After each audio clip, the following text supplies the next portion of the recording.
Yes, welcome along to episode 12 of Upping The Ante in association with Bet365 with David Jennings and Johnny Dineen, counting down to the 2023 Cheltenham Festival. Now, Johnny, it was a good day for punters at Thurles on Sunday. All 7 favourites won.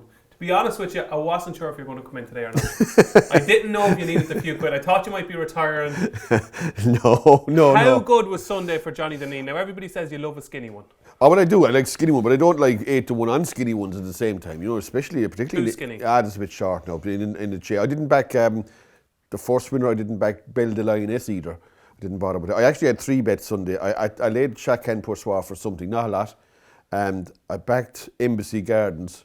I had what I would have said a decent bet on that, and I had a few quid on the last winner, Fern's Lock or whatever it's called. I didn't have any betting really. I had no bet in the other 4 races, so I had 3 out of 3, so I was happy with the Sunday now. But like there was horses one there that I'd never be on them, like handicap favourites. I'd rarely be on those horses now, to be honest. But I was happy with my lot anyway. I mean, you'd never expect to have 7 bets in a place like Thurles anyway. I wouldn't anyway. But look, it was a bad day for bookies. But it's not the first time I can see you see go through the card in modern times now. You know, like I remember working for a bookie years ago. We in a day like that, when he come to the last one, first 6 we have to win, he'd say they can't all win.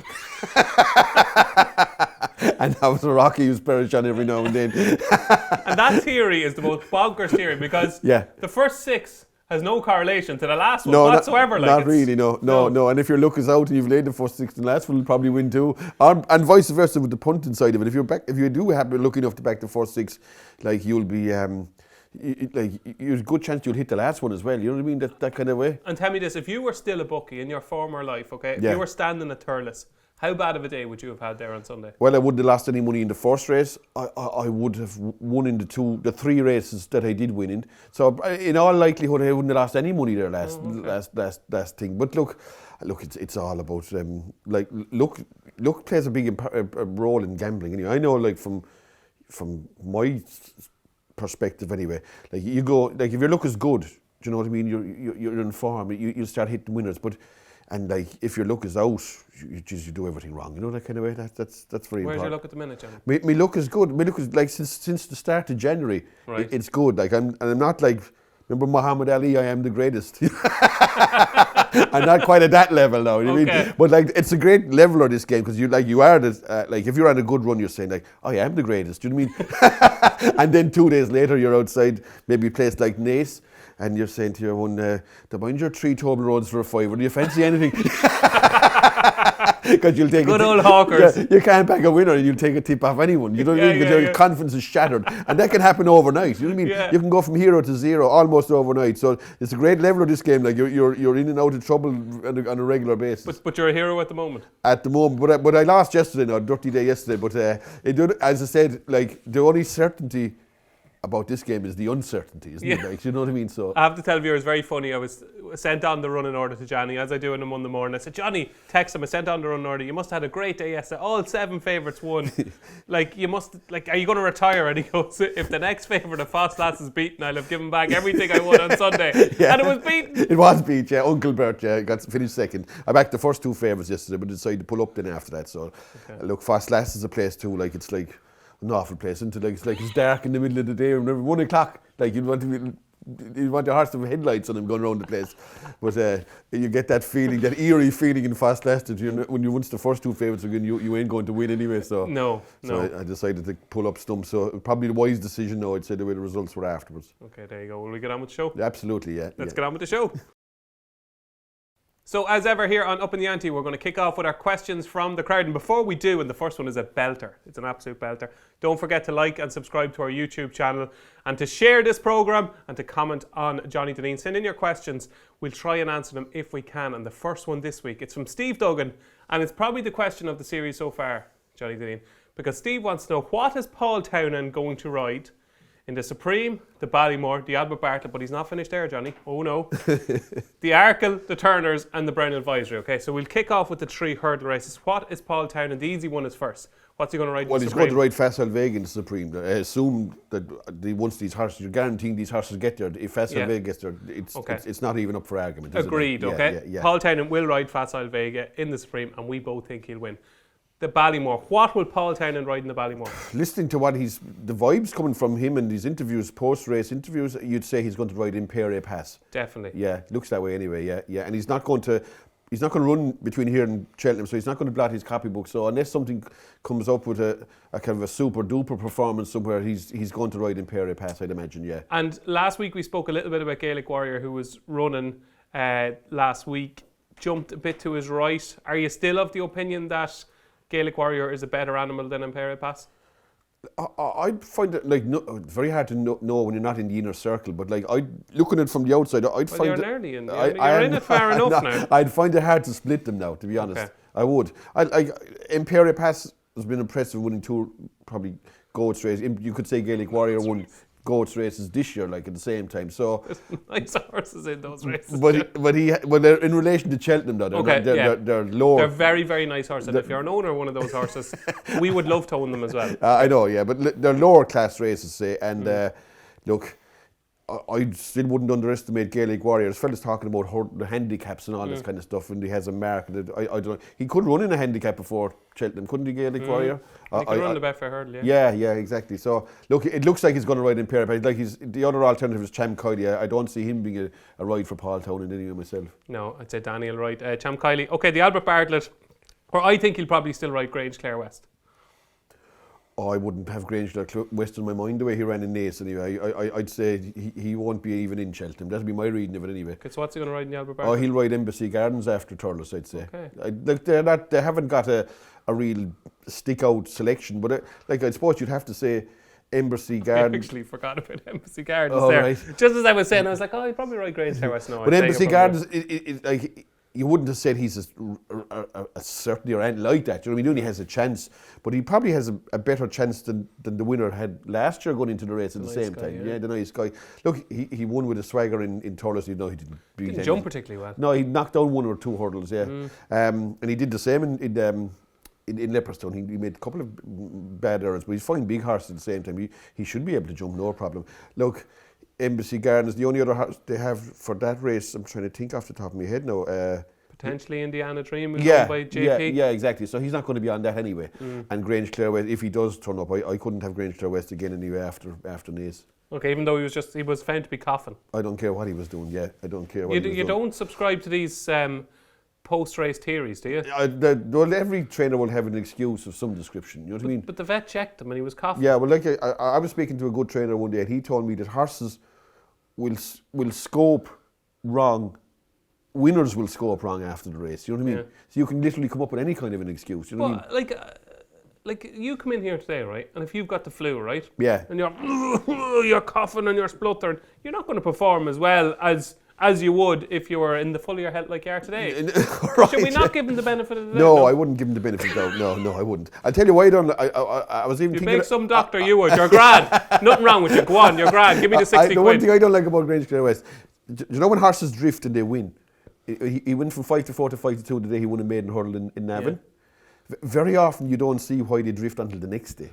Right. Do you know what I mean? You look at a race and say, how did that go to 5 to 2 and bolted in? You know what I mean? Yeah. The next day is why you'll see why he went out to 5 to 2 the previous day. Okay. And that's why he drifted again in Naas. I'd say there's a good chance Grange Clare West is nowhere near as good as I and a lot of people thought.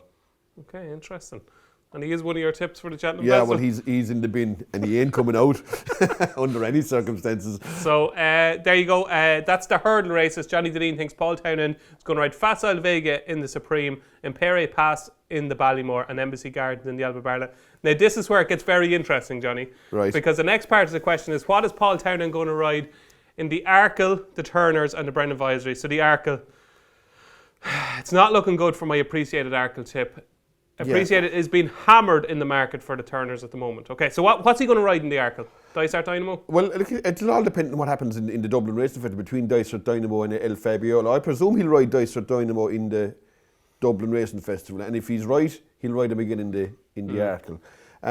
What's strange thing with me, I find strange is Simon Munir. These people have a retained rider, and he ain't allowed to ride horses. Well, I've spoke to Darryl last week about a story. I was chatting about Blue Lord and everything. He is the retained rider, but not for Willie. Paul Townend is Willie Mullins' stable jockey. Why not so for Paul Willie? Townend, because it's the agreement they have. It's just that Paul Townend is Willie's stable jockey. He rides the double green for Willie, and everywhere else Darrell rides them. That's my... But it's surely not an agreement that they're happy with at the same time, can it? Why? Because if you either have a retained rider or you don't. Like Mark Walsh doesn't get this treatment, does he? No, he doesn't, but it's up to each individual owner to do what they want, and up to each individual trainer to have that agreement, don't you think? Yeah, well, it is, but like it looks like a one-sided agreement to me. Does not think so? I do, but I can see Willie Mullins is the biggest trainer in Ireland the Ringland. Yeah. He's probably the greatest trainer of our lifetime, okay? Yeah. If he says, Paul Townend is my stable jockey, he's the one that feeds all the information to me, I want him riding all my horses. Yeah. Isaac Swade and Simon Munir potentially could say, that's fine, look, we're big fans of Darrell, he's our retained rider, but he's going to be riding everything else apart from your horse. And when Paul picks one or can't ride, Darrell slots in. So that's where he slots in probably with Blue Lord in the Champion Chase. And that's where he could slot in with El Fabiolo against Eyecatcher Dynamo at the Dublin Racing Festival. Yeah, look, it's. I just find it strange. I see your point. Yeah, I find yeah. it strange how you have a retained rider and he isn't allowed to ride your horses. Yeah. Do you know? I mean, it's. Maybe I think it's just the magnitude of Mullins, though. Yeah, I suppose so. But it just doesn't happen with other people's retained riders in that stable. Yeah, but there's only one Willie Mullins. Yeah, look, I mean, I'd prefer to have Paul Townend riding my horses myself. I'm not saying that, but it's just He's riding well this year, Darrell, though. Yeah, well. I don't think I think he's quite a decent rider, is right? Yeah. Like he isn't probably as good as Paul Townend, and that's no aspersion on him at the same time. But okay, so go on. Where are we going? So Dysart Dynamo for Paul Townend in the Arkle. You think at this stage? At this stage, if looking at the betting, he's likely to ride him in the Dublin Racing Festival, and if that goes to plan, he will ride him in I would imagine. I wouldn't rule out Appreciated yet. Switching back for the Arkle. Switching back? When did he switch I know, but the talk is Hold your horses. he's shorter in the 2.5 mile race than the 2 mile. It all depends, I suppose. They look like they're going to have two good horses in each race. Yeah. So it's either going to be Dysart Dynamo and El Fabiolo, and maybe Appreciated. But if Sir Gerard puts his hat in the ring, you could have Jamais de Burley and Sir Gerard, and maybe move Appreciated back and throw out the loser between Dysart Dynamo and... You're holding firm with James de Burley. Yeah, whatever he's called, yeah. He's a French horse, isn't he? He's not James de Burley. So, look, I think they'll run two horses in each race, and like, if you're on Appreciated for the Arc, I wouldn't rule out just yet. Well, I think my best chance, Appreciated, I tipped on the show at 10-1 for the Arkle, which he's drifting out to that price already now after being fourth. My best chance for Appreciated in the Arkle is Dysart Dynamo blowing out at Leopardstown. Do you know what I mean? If Dysart Dynamo blows out at Leopardstown, there is definitely a chance Dysart or Appreciated. I think your best chance, your best chance of Appreciated running the Arkle is if Sir Gerard goes to Gowran and wins by 2 fences. Right.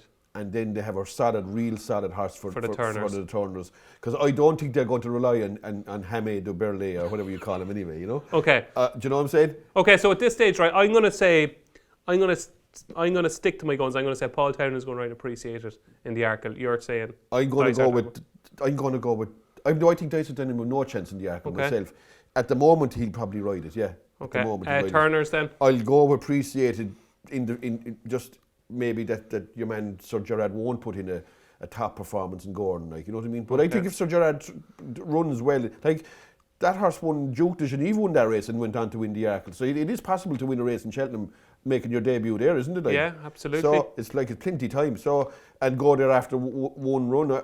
I think for a fella that fancies Appreciated, like I don't Appreciated Sir Gerard won't run in the same race anyway. Definitely not. No, I doubt it anyway. Okay. So, and the Brown Advisory, I think he'll ride your James de Burley in the Brown Advisory because I think he'll go 3 miles. He ran over 3 miles at Punchestown. I think he'll go out and trip. Yeah, well, if he does, it'll depend on what happens. Like, they don't have a lot in that. No. Like, they have Ramillies. I don't really see him being a contender. Gallier de Menil might switch in here, though. I can't see how it's certainly that he's going to run in the National Hunt Chase. It is, Johnny. Do you think so? Yeah, absolutely. Why is that? Because he's qualified for starters. Yeah. Because he's a short price favourite for it, which Willie Mullins, when he sees betting and he sees ratings and everything, he'll say to himself, right, that's a winner on the board, basically. Because Patrick can ride it. It's another potential festival winner for Patrick. I'd be shocked if he doesn't. Maybe he will. Yeah. But he's more than entitled at the moment to run in the other race. You said to me last week or the week before in the show, I do lose track at this stage, but you said Willie Mullins keeps things simple. If he keeps things simple, will he not run in the National Hunt Chase? Yeah, but he's running in a weaker race at the same time, you know. I don't know. I mean, the other horse he was third in the race last year. It looks a weaker race this year, and he's another year on his back. Like I don't fancy him really myself in any race with everyone, but I was surprised that he was so guaranteed to run in the National Hunt Chase as the betting appears to. So you're putting Paul and Gallard Manil in the Brown Advisory? I know. I'm going to put him on. Maybe I don't know what I'm going to put him on. Maybe he's having a cup of tea in the weighing room. Yeah, maybe Ramillies or something like that. You know, but if Ramillies runs in Dublin Race Division, he'd probably be out of that race. No, I don't know what you put. Maybe I'll put him on one of Joe Donnelly's and say that way. Put it that way. Okay, there you go. Gallard Manil or Ramillies in the Brown Advisory. So we got there in the end, I think, didn't we? Yeah, I think so. There you go, Paul. If you're watching, there's a little bit of advice for you. So our next question this week comes in from Henry Joyce, and Henry wants to know, Allegory de Vassy is a standout 7-4 with Bet365 for the Mayor's Chase at Cheltenham. After her jumping display at Thurles on Sunday, Johnny Dineen, is she the biggest certainty of all time for the Mayor's Chase? Or given her jumping there, is she the biggest lay of all time in the Mayor's Chase? Where does Johnny Dineen stand? Well, I wouldn't be laying her anyway, put that way. No, she's far from a certainty to it with the carry on of her in Thurles. You know, that whatever she did at the first, I don't really know. Like it seemed to unnerve her more than anything else, didn't it? Like she kind of dived in towards the right of the fence. Like she had run over like that's right-handed. She'd done that in Fairyhouse. She'd run in Fairyhouse and run in Limerick. There was no sign of that kind of stuff happening at the same time. Maybe it was just one of those things, and like. She jumped the last couple of fences okay, you know what I mean? But she was very divey at the fences, wasn't she? Like divey, yeah. That's exactly the way to describe her, divey. Yeah, she was getting over them, but like if I didn't back her, but if you were if you were on her, you wouldn't be happy to see a fence coming. Like she looked like she could do anything at a fence. Yeah. But where in Limerick, her bar, she hit the last two all right in Limerick, didn't she? Hit the last two definitely. Look, I don't know. It wouldn't like. I'd have thought that she'd probably, because it's a match, I think that race is a two-horse race. Like, I definitely wouldn't be laying her around 7-4, 2-1 anyway, not a hope. Like, have you backed already for the Mayor's Chase? No, I haven't. But in all likelihood, I will probably back her at the same time. That run, like, they have plenty of time to rectify it. And, like, she's going to be going the other way, left-handed. She's never ran left-handed in Ireland. No. Like, you'd say if she goes right, in Cheltenham, it could be a huge disadvantage. But I had a look at her in Remember Colreevy though? What? Didn't Colreevy jump to her right?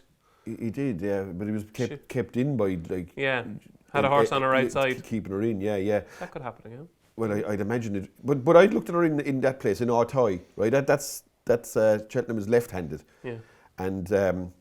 She jumped a few angle to the right, a few early on, but at the end she was perfect, dead straight. Yeah. Now I'd be putting it down as just one of those things, and like the one thing I couldn't take away, from the race in Ante-Post, what an incredible spot it was to actually buy her. Do you know what I mean? Like whoever bought her, like you could take your hat off to him anyway. Why it wasn't just you wouldn't poke your eye out? She was third as all, like you know what I mean. Could have been fourth, could have been second, that kind of a thing. Like she ran all right. I don't know what kind of a race it was, but like you wouldn't have said like. That'll win the Mayor's. Do you know what I mean? It just looked an ordinary performance, basically. You know what I mean? Yeah. Whoever bought her anyway is bordering on being a genius in my eyes, anyway. Okay, very good. There you go. There's the genius. And one thing we will say to viewers, I don't know if you've seen the interview with Willie Mullins with Gary O'Brien afterwards.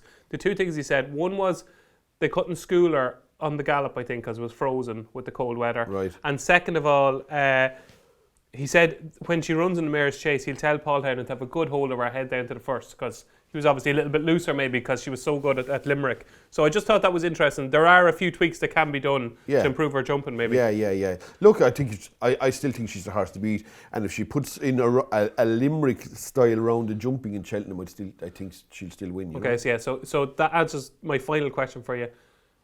Will Allegory de Vassy win the Mayor's Chase, yes or no? I'd say yes, yeah. There you go. I agree.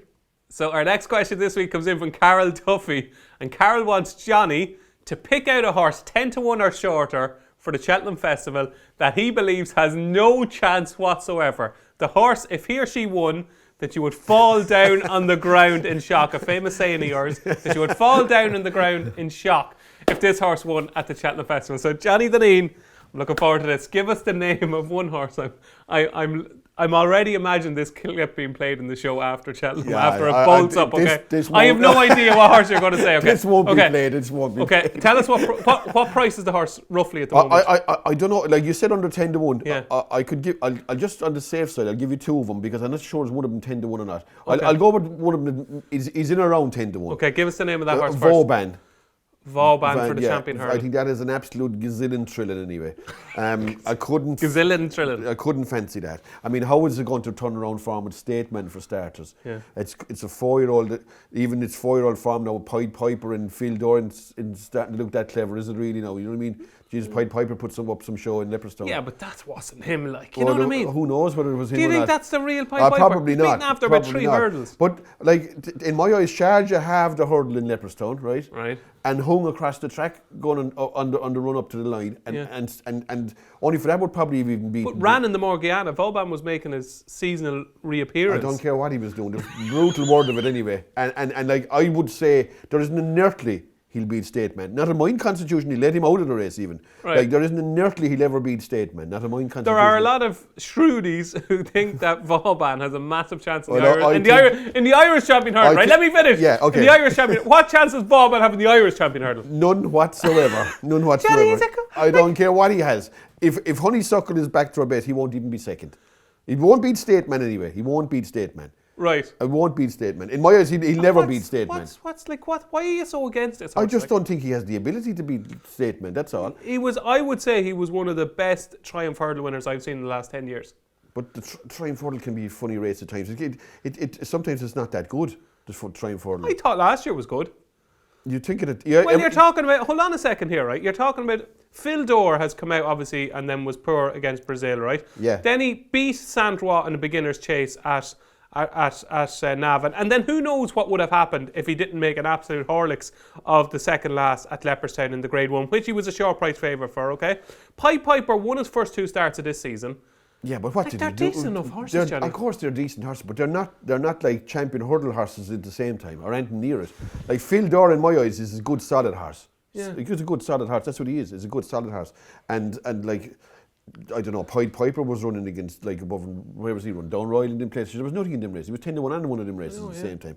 Look, I don't know, I can't see Vauban winning. I can't see Vauban. Like, but he is. The question was under 10 to 1. He's in and around 10 to 1. Okay. But I have another one for you if you want. Okay, so Vauban, you will fall down on the ground. I will, completely. If you absolutely. I might never get up again. No, I won't be up for an hour or two anyway. Right, if he wins the champion hurdle. And what is this other horse? Give us the race of the other horse first. The Brown Advisory. Brown Advisory. Okay, what is it? The favourite, he's a new favourite. Yeah, the real whacker. I can't see how that's... He's a ridiculous price. I agree with you. 6 to 1. Like, and he's a very, very admirable horse. And I love a great jumper. He's a brilliant jumper. Yeah. Absolutely brilliant. And he did me a turn in Cheltenham at the last meeting. Because I laid, the previous one, a bigger turn, because I laid that Indigo Breeze. Oh, yeah.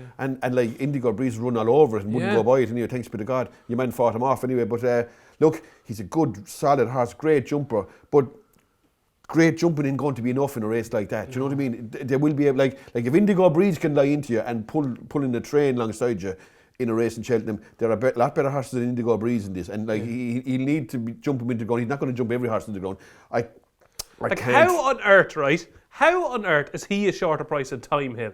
I'm sorry, I know Time Hill ran bad against McFabulous, okay, at Newbury, okay? But how on earth is a proper Grade 1 horse like Time Hill, who has won the Caudo Star, who's got Cheltenham form, who's ran well in the Albert Barton, who's ran well in the Stayers Hurdle, how is the real whacker a shorter price than Time Hill? It's utterly bonkers. Yeah, I thought it was straight. Like, I was actually looking down through the betting and I couldn't believe it. I thought it was a mistake. He was so short. Like, look, he's a genuine 10, 12, 14 to 1 shot, but like he has I would be amazed if he won. But he is a very, very nice horse, very admirable horse. And he's run over a hurdle. He ran into River Don last year. He's beaten a couple of lengths by Mahler's Mission, 2 lengths. That's a good run. But like Mahler's Mission is a 10 to 1 chance in the 4 mile chase. You know what I mean? He's a good horse himself, no Mahler's Mission. But like, I just think he's a level below what's going to be required when the time comes. I'd be surprised if he won. But not as surprised as Vauban, but surprised. No. So you don't give Vauban any chance? None whatsoever, no. No. So there you go, Carol. The 2 horses which cannot win at the Cheltenham Festival, according to Mr. Johnny Dineen, it is Vauban and it is the real whacker.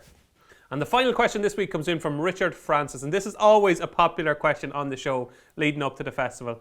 Not only did it want us to pick winners at the 2023 Cheltenham Festival, Johnny, they wanted us to pick winners at the 2024 Cheltenham Festival as well. So Richard's question is, if you could back one horse now for next season's Cheltenham Festival, who would it be? Look, at a short price, I'll just pick two quick ones. At a short price, I'd go Facile Vega for the Arkle. Well, that was long odds on that you're going to pick that anyway. I'll go with him because I presume Constitution Hill is going to stay champion hurdling for as long as he can.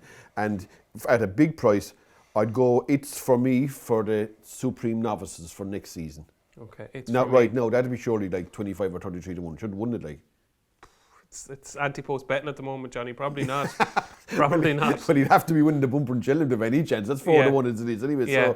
So he's got to go for the right race then as well next year as well. So look, I have to be 25 to 1. And no matter what kind of a horse he is, he has to be that kind of a price. Okay. I'm going to go for. I know I tipped him for the Albert Bartlett, but I thought maybe Sander Clegane for the Brown Advisory. I think he's a nice horse. I think he's going to get better as his career goes on. So Sander Clegane for me in the Brown Advisory, and that could be 50 to 1 maybe at this stage, 6 to 1 maybe.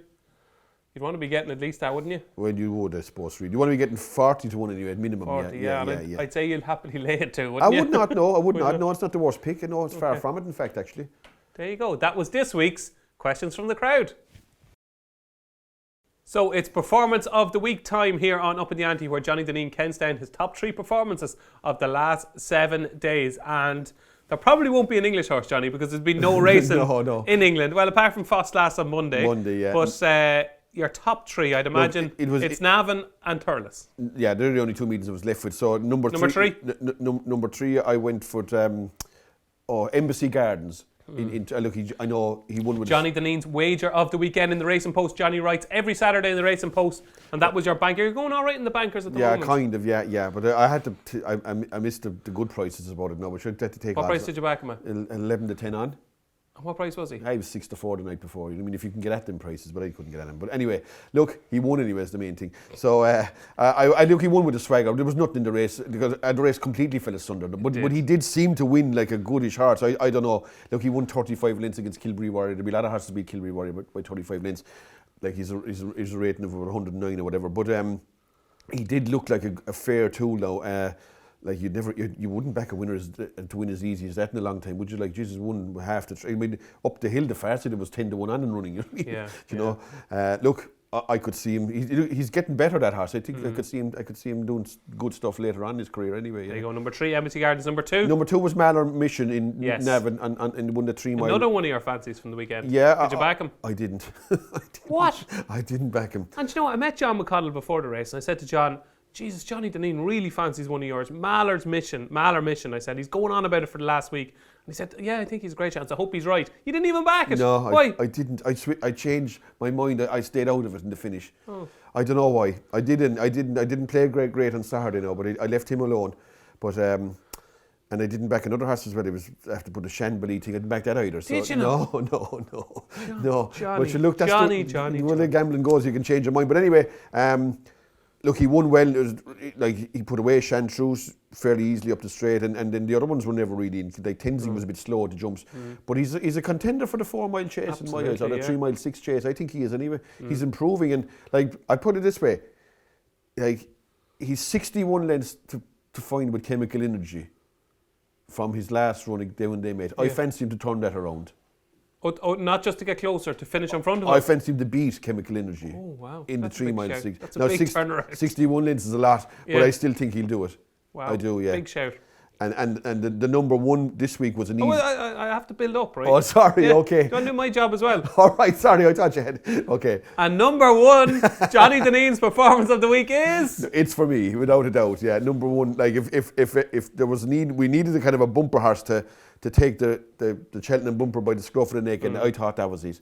It won with Summon Mount in hand. It was even free and keen and everything, a bit like, not unmanageably so, but a bit free, and like did a lot of running, but sauntered up to the line. And I know you could say there was no Gordon Elliott. The removal of my trump card probably made it easier for me for the winner. For you, anyway. No, I didn't back him. Did you back him? No, I didn't know. But he looked like a horse that you'd follow over a cliff to me anyway. I thought he was seriously impressive. And he's like Phyllis was saying, he's only 4 to 1 for the bumper in Cheltenham. I think he's a great price, even at 4 to 1. Wow. What's going to beat him? I don't see any horses going to beat him anyway.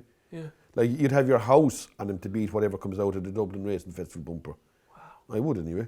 And there's a horse now that Patrick Mullins will ride at Cheltenham. I don't care what bumper horse they come up with. I certainly ride it's for me in my book. Really? I would have thought what so. What about Westport Cove? No, there'll only be one horse will be on anyway now. And that'll It's be for that me. joke. Oh, I think so, definitely. I think he's a really, really So good 4 to 1 is a good price about I this think for me. so, yeah. I'd say you're looking at 7 to 4, 2 to 1 in the day anyway. There you go. It's for me, is for Johnny Dineen. His performance of the week, he was very impressed by It's for me. And he is currently favourite for the champion bumper. And Johnny Dineen thinks it's a great price. So there you go. That was Johnny Dineen's performance of the week. So you've heard Johnny Dineen's performance of the week. Now we want to hear his Eyecatcher of the week. An easy job or a tough job this week, There Johnny? wasn't much to go with, but I had to pick. I picked a horse called Bride's Hill. Yes. It was second to Allegory. She was second to Allegory de Vassi. You're gender neutral at the minute, Yeah, Johnny, okay. Yeah. She's steadily getting her hang of the chase. Like she would have probably won her first chase in Fairy House when she kind of banked the second last Luke fence. Dempsey got one of the worst falls you'd ever seen. And now they've just tried to build her up, restore her confidence. She's been running like she was third to Glengooley. She's second to Journey with me and finishing one to Flame Bear, running on at the end. Even the last day, she was like ridden for second, like kind of stuff, which would have probably entitled to just riding for second. But she's 135 over hurdles. She's jumps fine, and like she's an absolute no offers to win a mare's chase if she go down that road. But mare's handicap chase maybe, or something like a handicap punches down. She could have a good spring. I would have thought so, yeah, because good ground is important to it as well. Yeah. You know what I mean? Like, and I think now they have her confidence restored. I could see her like definitely winning a big pot between here and the end of the year. Yeah, absolutely. That is Bride's Hill, second to Allegory de Vassi in the opener at Thurles on Sunday, was Johnny Dineen's Eyecatcher of the week. It's what's happening this week time, and after we were starved a little bit of action, Johnny, last week, we've got a feast this weekend, okay? And we've also got one of the greatest midweek meetings of the year. It is Thyestes Day at Gowran Park on Thursday. Are you going? No, that could be your kind of meeting. No, I don't like. I don't like that card. There used to be a great card there years ago. Yeah.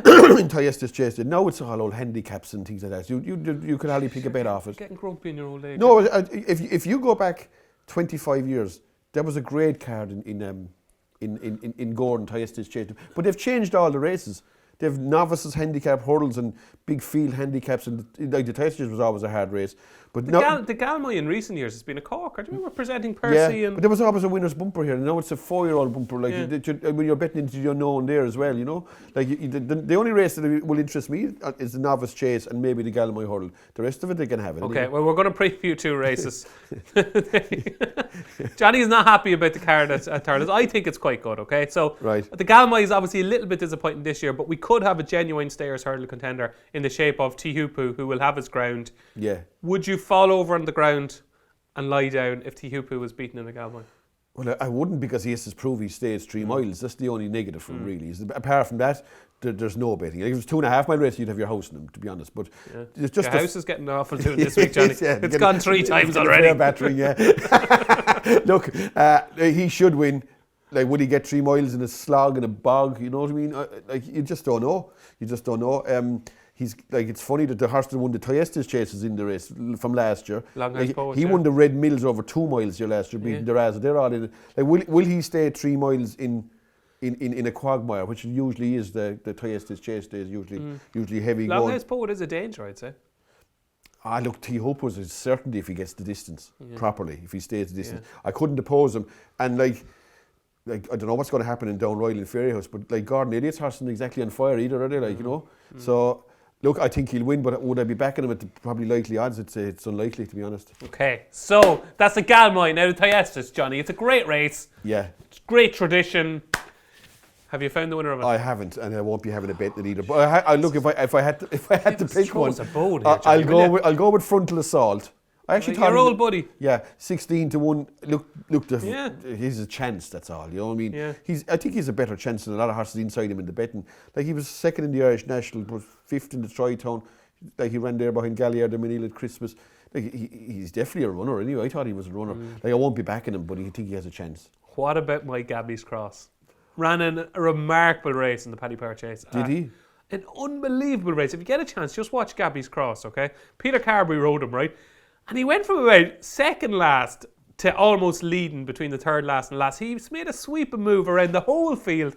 This is when he gets it right, this horse is so well handicapped. This horse has so much ability. Just go, you know what you do when you go home there tonight? Yeah. Watch Gabby's Cross in the Paddy Power, right? Right. I think this could be his day, could it? Do you Just think ground so? is a bit of a worry, though. That's the only thing. I wouldn't have a clue now. I mean, I was looking, remember you fancied him in the race at Christmas? Yeah. He was about 80 to 1 at the finish there, wasn't he? I know, unbelievable. What? He drifted like a barge. Yeah.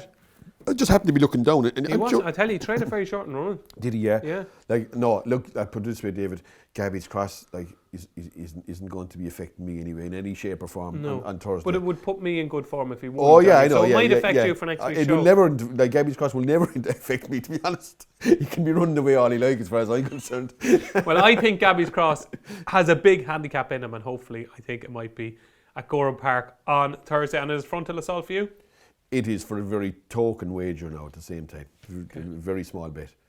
And we have a 9-race extravaganza at Cheltenham on Saturday. It's one of them meetings, Johnny. I'd love to say to you, Johnny, I'll pick you up at 7 o'clock in the morning. We fly over for the day.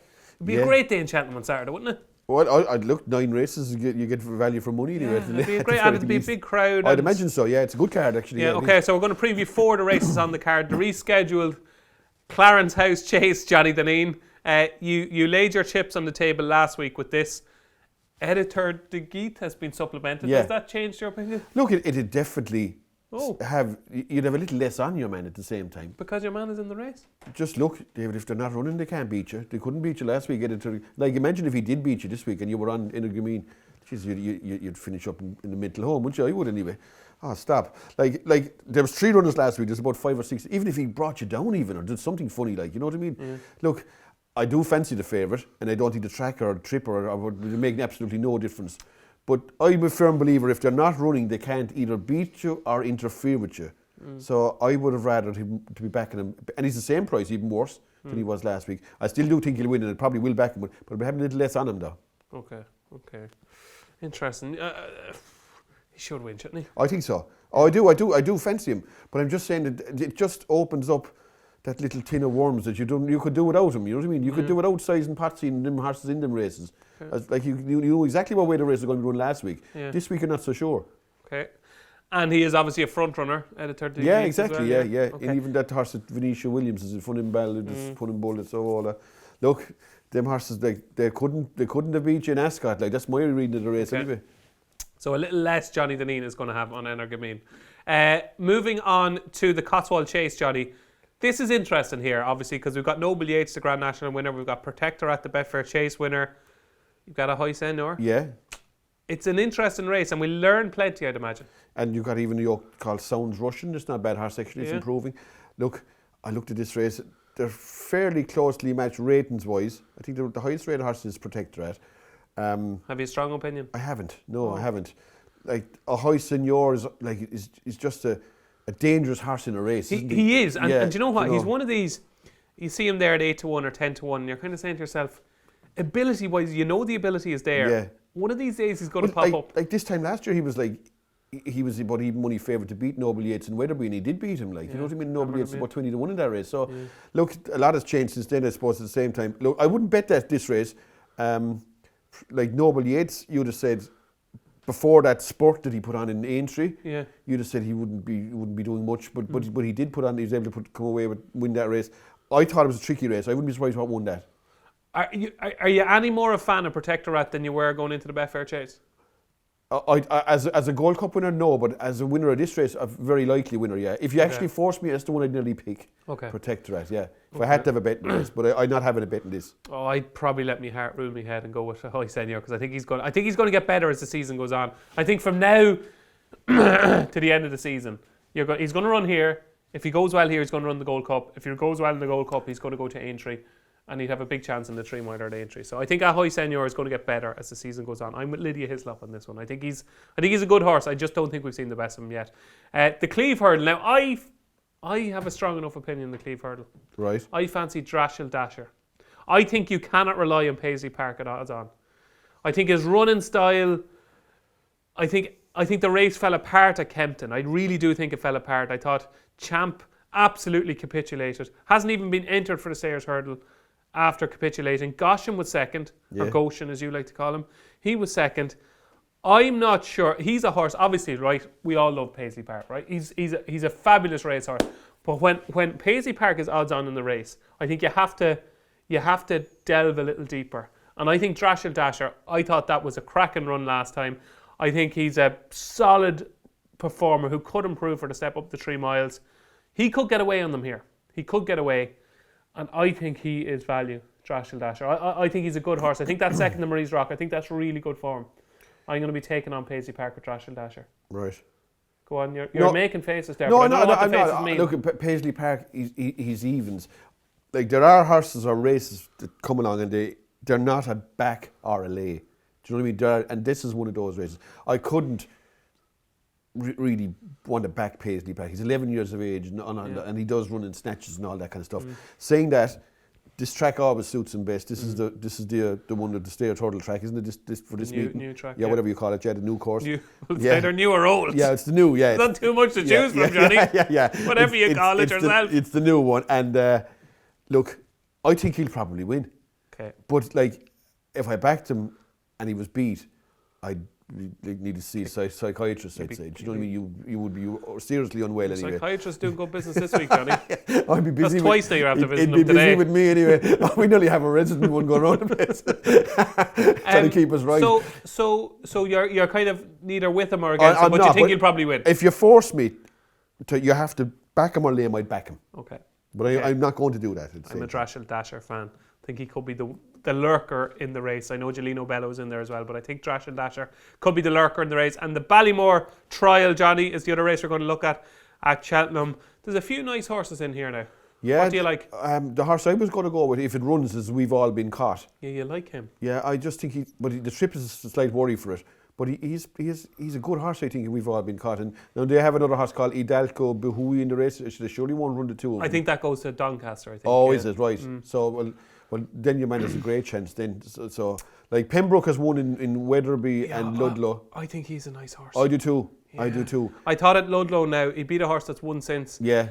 Of Oran Great Tracks. And I think he's really smart. Yeah. No, he won with a lot in hand the days. He won. And even the horse he beat belonged to Walford in Wetherby. It's quite a nice horse too. Magic Days or Magic something is his name. Look, he's a good horse. Pembroke again. He hasn't really stepped into this kind of company just yet, but he could make the step all right. What else is in the race? There's a horse of Nichols is a horse in the race. Something till May or something like that. Is it? Is it some Sunny till May or something like that? Oh, sorry, no, that's the horse. Sorry, that's the horse that's going to Doncaster, I think. Which that yeah, because he has Henry II in yes. here, doesn't he? Yeah, Henry II. Yeah, okay. Yeah, Henry II. They have two in it. Yeah, he's second favourite. So I think one of them. Sorry, I got mixed right. up. That's the one I thought you were. The other one of Nichols, I think, goes to Doncaster. Okay. And Henry II goes here, I think. Well, Henry II's form to me is just lacking. He beat a horse called Henry's Friend. Now be careful now. Paul Nichols could be watching. No, be careful. But he's a fair horse. No, but Shanty Classico, he probably should have won that race actually in Chepstow. And Henry's Friend, he was beaten since in Doncaster. Like, he's a nice horse, but I think he's vulnerable. The horse I'd go for is if he turns up, is We've All Been Caught, particularly if the ground is testing, which is likely to be with frost and that kind of stuff happening. I think if he's enough for each way, he's definitely been the first three anyway. There you go. We've all been caught for Johnny and Pembroke. For me, that was our look ahead to the action over the next couple of days in what's happening this week. So it's DJ versus Johnny time, or as somebody pointed out, we really should have said DJ versus JD. All right, yeah. But when this was given a name at the start, you were Johnny. Yeah, okay. Do you know what I mean? And we wanted people to know that you're Johnny, but now everybody knows who you are. So we could potentially change it to DJ versus JD. Right, okay. It would have a nicer ring to it. But at the moment it's DJ versus Johnny anyway. And the score at the minute, Johnny, is we got our 50 quid back last week. That's right, Good, solid performance. Yeah. We were frozen off. We put the 50 quid in the freezer. So the current score is I have 600 quid for charity and you have 400 quid. Okay, so you're 200 quid behind. Yeah. So what are you going to make it up on this week? I'm going to go with Grand Soir in the... Grand Soir. The horse of John McConnell's is running in the Sefton hurdle in... or the River Don. River Don in Doncaster. Yeah. River Don in the 240 on Saturday. Why? Look, I just liked how it won in Thurles. It's the first horse beat. It's beat after about 2 hurdles. It's all at sea there. But the longer the race went on, the more it ground, and I can see it Like, this is a long straight in Doncaster. If he's in contention turning in there, and if everything's off the bride, there'll be nothing staying better than him. I think he's quite a nice horse. I'd say there's no trip that he wouldn't get as well. And this track, ground is going to be good. I think a lot in his favour. And like, it's an Irish horse against English horses, and they tend to do well in them races. You know, like Mal or Mission won it last year, didn't he, at the same time? So like, this fella's as good as him, I'd imagine he is anyway. Okay, so Grand Soir for Johnny. What time was the race? 2:40 on Saturday. 2:40 on Saturday for Johnny. Now, I really wanted to go for Drashel Dasher, okay? I think Drashel Dasher will beat Paisley Park, but it would be absolutely killing me, and I mean killing me, if Gabby's Cross won the Tyeses and I hadn't put it on for charity. Because 50 quid at in around 20 to 1. Johnny, you were a bookie, that's 1,000 quid. Yeah. And 1,000 quid is a lot of money for charity, okay? So I'm going to put... The fellas in the charity are saying, go for Dashiell Drag. Rachel, if you're watching, Rachel, prove him wrong, right? Gabby's Cross off 144, the same connections as Champagne West, who won the race a couple of years ago. I lost my brains. Did you? Well, I hope you lose your brains again on Gabby's Cross. Okay. Johnny, I tell you, this is a well-handicapped horse. This is a good horse. Going back right-handed, won the Blazers right-handed. Gabby's Cross for me, 20 to 1. 50 quid. Gabby's Cross, 250. Gowran Park, Thursday. The Tyeses Chase. Gabby's Cross, Johnny. I'm going to rub it in your face. That wins next week. There you go. That's my charity bet. Gabby's Cross in DJ versus Johnny. So it's the picks time. Yes, our latest picks for the 2023 Cheltenham Festival. And Johnny, I'm ashamed to say what I'm going to do this week. I'm ashamed. I'm ashamed of myself. Right. I'm going to sneak into your house. And I'm not going to steal your missus, but I'm going to steal one of your picks. Oh, good, yeah. I'm going to steal one of your picks. I know it's not the right thing to do, and it's unethical, okay? But I'm going to steal one of your picks because I think Time Hill is completely the wrong price for the Brown Advisory. I think he should be 4 to 1 favoured, and at the moment with Bet365 he's 7 to 1, and I think that's value about Time Hill. Let me tell you why. And I know you kind of threw him in the bin after that run against McFabulous, but you look around the market, Johnny, and you're saying to yourself, hold on a second here, January is nearly over here. Yeah. What's going to come out, okay? Yeah. He, in my opinion, he has produced the best staying novice chase performance of the season at Kempton in the Cawdor Star. And Kempton is not a track I thought would suit him. He jumped brilliantly up the straight. I thought he jumped brilliantly the whole way. I thought he was in his comfort zone. I think he's grown in confidence. And like as we said earlier in the show, the real whacker is basically almost half the price of Time Hill. That's wrong. Like, I think Time Hill deserves to be shorter than the real whacker. You're wondering, will Willie Mullins unearth something for this race? Maybe it is James de Burleigh. Sorry. James de Burleigh. Maybe it is. But Time Hill, maybe he doesn't have the profile because he stayed longer over hurdles. He's got course form. He's a good jumper. He's a strong stayer. To me, he's produced the best novice chase staying performance of the season. 7 to 1 is just too big. When you look at that race, it just looks wrong, the market. It just looks wrong to me. I think Time Hill is the best horse in the race, and I think Time Hill will win. Tipped up by Johnny Dineen, I think in almost the first, second or third week at 10 to 1. I'm taking a little bit shorter, 7 to 1, but I think he'll go off about 7 to 2. So that's the reason why I'm playing it safe and going for Time Hill. I want to get a winner on my team sheet, and I think Time Hill is a winner, which you will be hoping for as well, Johnny. Yeah, absolutely, yeah. So sorry about that. I apologise. You're grand. Just loan him to me if that's all right. Yeah, it's fine, yeah. So there you go. Time Hill is added to my Ante-Post portfolio. What have you found for this week, Johnny? I went with Tekau in the Boodles. Okay. I just happened to come across there where he got a rating of 121. Yes. Over here. 121. I presume they add 7, 8, 9 pounds onto when they go to England, so that puts him in around the 130 mark. He'll have to run once more before he's qualified. So I presume there's a race in Nace that Brazil won last year. Yeah. I think he'll go for that. Who won that race a few years ago? Aramax. Did he win that? Yeah. Well, yeah, that looks like now. The great days of Aramax. Whether he can afford to win and get another £10 is a different story. I don't know. Like, probably can. I'd prefer if he didn't have the extra 10. Like Gaelic Warrior ran in this race off 129. This horse is going to be at least 129 going over there at the same time. Yeah. So he's probably in already. Like 121 looks very lenient for a horse to win at Leopardstown at Christmas and Maiden Hurdles.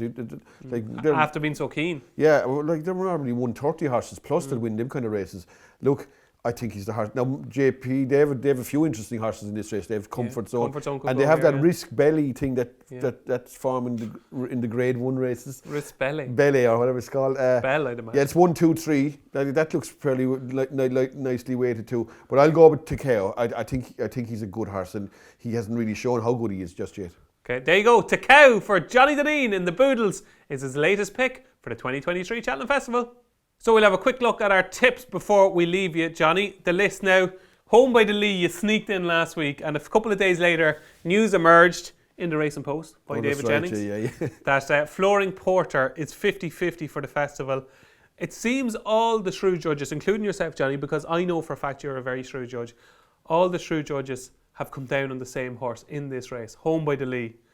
Tom Siegel, Johnny Dineen, there's plenty of others as well. I think if you're on him, you're hoping that the race cuts up like it's threatening to cut up, if you know what I'm saying. It's cut up already, really, isn't it? But you've Classical Dream mightn't make it, Flooring Porter mightn't make it. Blazing Cal is probably Blazing Cal, although there's been money for that. Well, he'd be dangerous, obviously, if he got into it. Of course he would. But what's your instinct telling you about Blazing Cal? Do you think he will? What price is he to run in the race?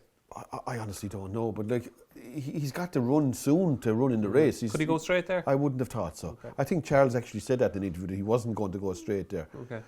That would be a Herculean training performance, wouldn't it? You know what I mean? Look, it's capable though. Oh yeah, absolutely. But it's still a big ask for a horse to go there first pop. And it's never even run in open company. Do you know what I mean? I know they might say it's a weaker race than normal, and they might chance it. Maybe, I don't know. Maybe he will do that. But look, I don't know. You'd have to say you'd be worried if you were on a Ante-Post anyway. I would anyway. You know, at the moment. I know there's been money from but. Yeah, people can see your selection scrolling down the screen. That double with Facile Vega and Energamine is looking terrific value at the moment. Well, that's my best bet, I did, without a doubt, yeah. And my little one with Sir Gerard is back in play. Back in play, John. Yeah, if he's running on Thursday and he win there, because obviously he's nothing to beat, but if he does perform properly, you'd be on him. What is it, 17-1 for the turn? That's if he delivers now. You know what I mean? Excellent. But at least he's running. He's alive anyway, which is absolutely. You know? And we'll have a quick look at my list here behind me. And not much has changed in the last week. Hermes Allen is getting shorter and shorter in that market. Is he? Yeah. Well, I suppose. Look. He's not doing anything wrong anyway, and you know what I mean? So no, he's grand. You know, keep where he is, yeah. So he's going to go straight there, obviously, and plus Imperial Pass is going to go straight. That probably boiled down to about 3 horses having a chance in that race in the day. Yeah. Obviously, one of my big ones is Appreciated for the Arkle, so time will tell. We'll find out at the Racing Festival if 10-1 Appreciated for the Arkle is a good price or not. And it's going to be that weekend, Johnny, for both of us, is going to be massive, because a lot of our selections are run at Dublin Racing Festival. Sander Clegane and the Nathaniel Lacey for me, Appreciated potentially. Then you've got Facile Vega. There's a lot at stake at the Dublin Racing Festival. These tips could look either amazing or atrocious in 2 weeks' time. Well, there'll be bubbles burst there, that's for certain. Won't there? Of course there will. I hope they're yours and not mine, to be honest with you. I don't know what I've run in there, but I see Facile Vega's bubble being burst there anyway, to be honest. But look, you just never know with horses. Horses are funny creatures. You never know, Johnny. Absolutely. You just never know. So there you go. That's a quick look at our Ante-Post picks so far. So as you know by now, Members Club is the ultimate racing subscription, and you can get your first month for free by just clicking on the link in the video description. Very handy. You can read the paper at 9 o'clock the night before, the digital paper. You can get tips from our all-star tipping team, and you get all the news and views of everybody in the Racing Post. So the first month is free in the Racing Post Members Club. So we've a dozen in the can, Johnny. That's it for week 12 of Upping The Ante in association with Bet365.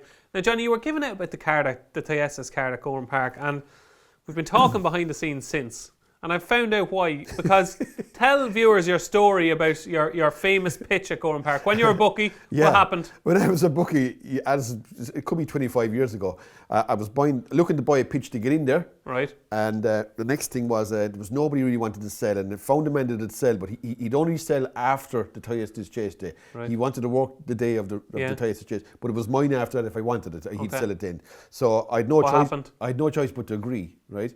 So I'm down there and walking around. Now, it was a completely different card. If you check these results now, right? Okay. Right, I can't remember the year, but it's the late 90s anyway, I'd say, right? Maybe 2000, around that time anyway. But anyway, next thing was I went down anyway, was walking around. I've never in my life, and even since, I've never seen a set of results for bookies like them. Unbelievable. Unnatural, on the word for it.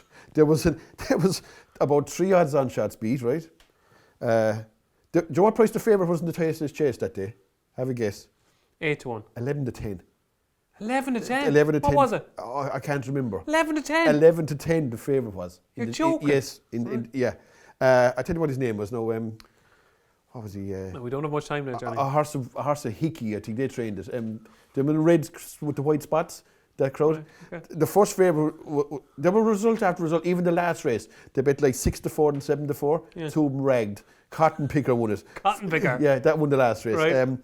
Garbo, you were saying, ran on the card. He was in the bumper. He was second. He was beating that bumper. Beating in the bumper. There was another horse called Mossy Fenn or something. A horse belonged to Willie Mullins. They were the front two in the mark in the last race. Roxtown Boy was beat there at about 6-4 on in the maiden hurdle. And how are you feeling going home? Oh, I was sick. Demented. Absolutely. Off my rocker. I'd have won twice the price of the pitch if I was allowed in, you know what I mean? You'd have had it for nothing. Plus, you know what I mean? You couldn't write these things now. They were... Shrewd fella, that bookie that sold it to you. Yeah, but he did the right job but if you ever get a chance to look at that day, it was result after result. It was unbelievable stuff. I'd say the shortest price winner was about 8-1, you know what I mean? Oh, really? Yeah. Jeez. So there you go. Are you going to Gowran Park? No, You're not now. No, I'm not Poor going. Eddie Scally. I hope you're not watching, Eddie. No. I'm a big fan of the Thursday card, the Theasis card. You're not. The last time I was there, actually, I backed the skinny one in the first race. It was a 4-year-old hurdle at the time. All right. This horse ran in the Triumph hurdle after. He was in the roaring water colours, them red and whites. Okay. It's a French horse anyway. He was around 3 on. Jeez, I had to be held up watching him. He was sideways. He wouldn't weigh about a half a length, I'd say. I was down at the last hurdle. He was waddling out over it. But he got there anyway. But I can't remember his name. But they've taken all those races, those all right, Johnny, okay. You've given out enough, right? Even the last race is a 4-year-old race. Well, you know nothing about most of the horses. Okay. There you go. Well, I'm looking forward to it, Johnny, right? Okay. Gabby's Cross hopefully is going to do the business in the Theasis. Any other plans for the week? No, we've... Apart from giving out about the Theasis card. Our race in the weekend and have young fellas matches. They'll be starting up now again. So how is the young fella getting on at the minute? Is he getting they're doing grand, but I got a grueler now on Saturday. A match up in Cork at 3:45 of Saturday. That's a disaster now, you know what I mean? So I'll be travelling and watching the race. I prefer if they were on in the morning now, to be honest. But you look, the races or the matches? The matches. The matches will be on at 6 in the morning to do me. Well, listen, the very best. What's his name? What's your young fella called? Harry. Harry. Very best of luck, Harry, in your match in Cork. Daddy will be watching some of it. Yeah.